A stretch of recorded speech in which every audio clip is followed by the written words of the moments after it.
The trial against two men accused of smuggling migrants across the Canada and United States border began Monday in Fergus Falls, Minnesota. Harsh Kumar Ramanlal Patel, 29, and 50-year-old Steve Shand from Florida are charged with being conspirators in an alleged criminal network that illegally brought people from India to Canada, then into the United States through the Emerson border crossing in Manitoba. Patel and Shand have pleaded not guilty to the charges.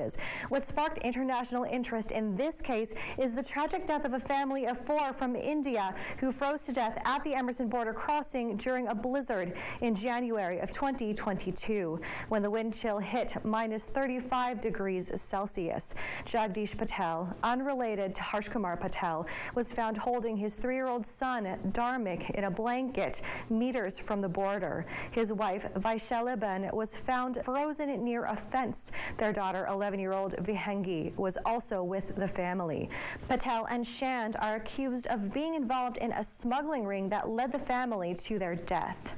Jury selection began Monday. However, before the selection process began, defense lawyers asked for photos of the frozen bodies of the family to not be shown to a jury, with Shand's lawyer arguing the photos would cause extreme prejudice. The prosecution said photos were necessary to show the family was given inadequate clothing for the weather. U.S. District Judge John Tunheim ruled the photos can be shown during the trial. Alistair Clark is an immigration lawyer based in Winnipeg. He's worked on hundreds of cases involving migrant victims and says they're far too common. It is heartbreaking to hear the sacrifices that these individuals have made in order to make this journey.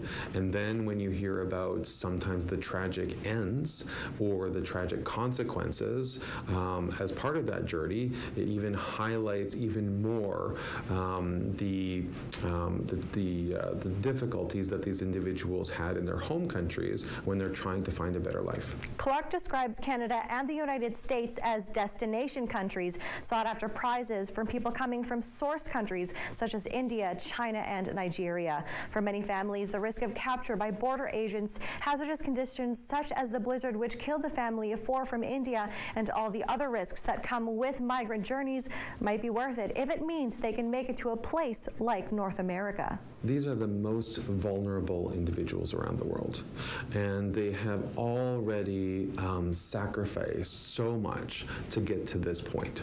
2 Indian nationals in Gujarat have also been arrested by police in connection with the Patel family's death. RCMP in Manitoba have not made any arrests, but say their investigation is ongoing. The trial is expected to last 5 days. In Winnipeg, Joanne Roberts, City News.